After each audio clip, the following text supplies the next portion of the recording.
గుట్టిగా నేను తీయొద్దు అని చెప్పినా నాకు ట్రాఫిక్ ప్రాబ్లం అవుతుంది, దానివల్ల నాకు నా ఉపాధి పోతుందని కూడా నేను మీ మీడియా వాళ్ళందరికీ కూడా చాలాసార్లు చెప్పాను. అది ఇప్పుడు నేను తీయమని అయితే చెప్పలేదు, మీరు వచ్చి తీశారు చేశారు. కానీ పబ్లిక్ సపోర్ట్ ఉంటేనే ఇక్కడ ఇంతమంది ఎవరిని షాపులు బతికినా ఆ పబ్లిక్ లేకపోతే ఎవరం బతకం. ఇక్కడ ఇన్ని సంవత్సరాల నుంచి 13 సంవత్సరాల నుంచి బతుకుతున్నామంటే ఆ పబ్లికే. ఇవాళ నన్ను ఒక్కదాన్ని నమ్ముకోనికుండా నా ఒక్కదాని వ్యాన్ ఎందుకు ఆపారు? మరి బారు అందరూ అమ్ముకుంటున్నారు, బిజినెస్ చేసుకున్నారు కదా, మరి మీరు మీడియాని మరి న్యాయం చేయాలి కదా. నన్ను పైకి తీసుకొచ్చింది మీడియానే, ఇవాళ ఈ పబ్లిక్ రావడానికి మీడియానే. మరి ఇవాళ నా బతుకు నా ఉపాధి కోల్పోతున్నానంటే మరి దానికి మరి మీరు ఏం న్యాయం చేస్తారో చేయండి. ఇప్పుడు ఏమంటున్నారంటే ట్రాఫిక్ ప్రాబ్లం అవుతుంది ఇదని చెప్పి అంటున్నారు. ట్రాఫిక్ ప్రాబ్లం అవుతుంది. నేను ప్రతి వీడియోలో కూడా ఎవరు వచ్చి అడిగినా కానీ వద్దని చెప్పన్నా తీసినా కానీ అందరికీ నేను ఒకటే చెప్తాను, నాన్న మన వల్ల ఇంకొకళ్ళు సఫర్ అవ్వకూడదు, కానీ ట్రాఫిక్ ప్రాబ్లం అయ్యేటట్టు ఇది చేయొద్దు, ట్రాఫిక్ మాత్రము దారి ఇవ్వండి, మన వల్ల ఇంకొకళ్ళు ఇబ్బంది కాకూడదు అని ప్రతి వీడియోలో కూడా చెప్తాను నేను. అది నా తప్పైతే కాదు కదా. మరి ఇప్పుడు నేను ఒక్కదాన్నే కాదు కదా, అందరూ బిజినెస్ చేసుకుంటున్నారు, అందరి దగ్గరికే వస్తారు పబ్లిక్, నా ఒక్కదాని దగ్గరనే కాదు కదా కదా. నేను మా వస్తే ఇప్పుడు 400-500 మందికి నేను తీసుకొస్తాను ఫుడ్. మరి ఇక్కడ ఈ 400-500 మంది ఉన్నారా పబ్లిక్? మార్నింగ్ 6 దగ్గర నుంచి నైట్ 11-12 వరకు బిజినెస్ చేస్తారు. నేను 2 అవర్స్ ఉంటాను, 2 అవర్స్ నేను ఉంటాను. 12:30-1 గంట, మా లాస్ట్ 3-3:30. నేను 2 అవర్స్ అంటే 2 అవర్స్ ఉంటాను. మరి ఇన్ని గంటలు అమ్ముకునే వాళ్ళని వదిలేసి 2 అవర్స్ అమ్ముకునే దాని బండి ఎందుకు ఆపారు? దానికి రీజన్ చెప్పాలి కదా.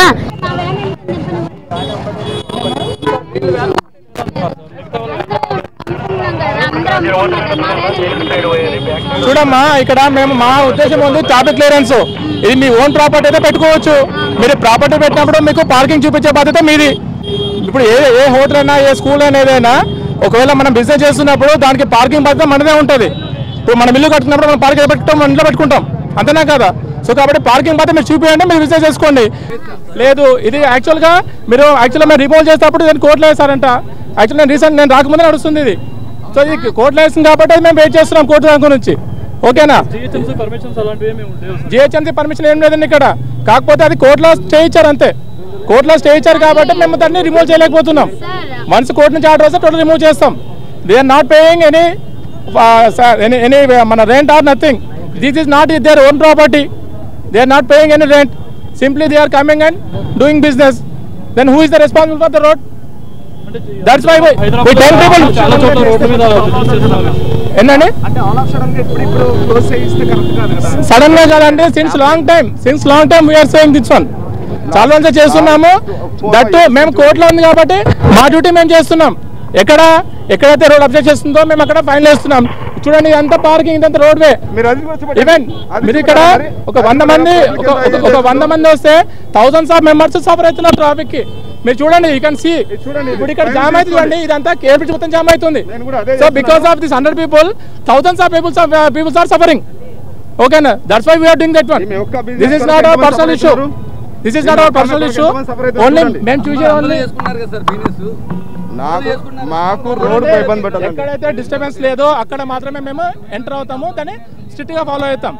అయితే మేము కూడా హ్యూమానిటీ గ్రౌండ్స్ లో మీరు అన్నారు, సపోజ్ ఒక బడ్డీ పెట్టుకున్నాడు, ఏ ట్రాఫిక్ లేదు, ఎలాంటి ఇబ్బంది లేదు, అప్పుడు మేము కొద్దిగా హ్యూమానిటీ గ్రౌండ్స్ లో చేస్తాం అంతే. అది కూడా లీగల్ కాదు. ఎక్కడైతే డ్యూటీకి ఇబ్బంది లేనంత అది కూడా లీగల్ కాదు. ఇబ్బంది లేనంత వరకు కొద్దిగా మేము అది కూడా హ్యూమానిటీ గ్రౌండ్స్ లో మాత్రమే, మంత్రిపథంలో. అంతేగాని ఎప్పుడైతే ఇప్పుడు ట్రాఫిక్ జామ్ వచ్చి మీకు చూడొచ్చు, ఇప్పుడు మేము ఒక 10 minutes లో లేకపోతే ఇదంతా కేబుల్తో జామ్ అయిపోతుంది. అందుకని మేము ఇప్పుడు ఆల్మోస్ట్ 10 people ఇక్కడ వచ్చాం. సో మా కాన్స్టిట్యూషన్ మొత్తము ట్రాఫిక్ జామ్ మీద తప్పితే వాళ్ళ పర్సనల్ మీద డిపెండ్ చేయాలి కాదు. ఓకేనా?